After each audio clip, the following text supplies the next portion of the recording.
পলাশ শিশু কেয়ারের পক্ষ থেকে আমি ডাক্তার পলাশ বিশ্বাস সবাইকে সুস্বাগতম।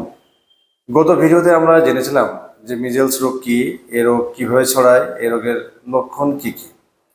আজ আমরা জানব যে মিজেলস রোগের চিকিৎসা কি এবং এর প্রতিরোধে আমরা কি করব।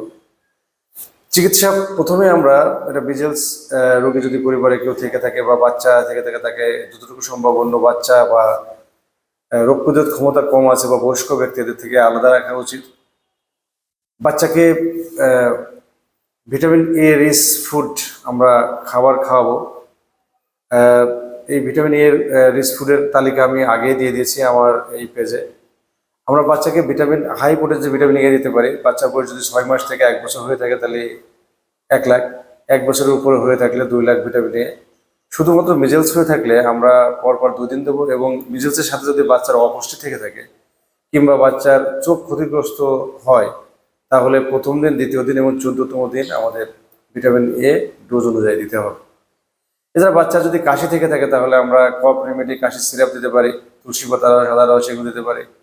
এবং বাচ্চা যদি সেকেন্ডারি ব্যাকটেরিয়াল ইনফেকশন থেকে থাকে সেক্ষেত্রে আমরা অ্যান্টিবায়োটিক দিতে পারি। এবং প্রতিরোধে আমরা কি করব?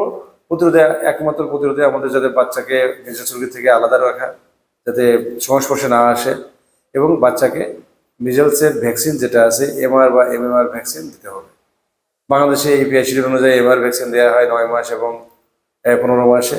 এবং বুস্টার ডোজ হিসেবে যে ক্যাম্পেইনগুলো করা হয় সেই ক্যাম্পেইনগুলোতে আপনি আপনার বাচ্চাকে এমআর ভ্যাকসিন দিতে পারেন। এখন আপনার বাচ্চা যদি একটা মিজেলস রোগীর কন্ট্যাক্টে চলে আসে তাহলে কি করতে পারেন?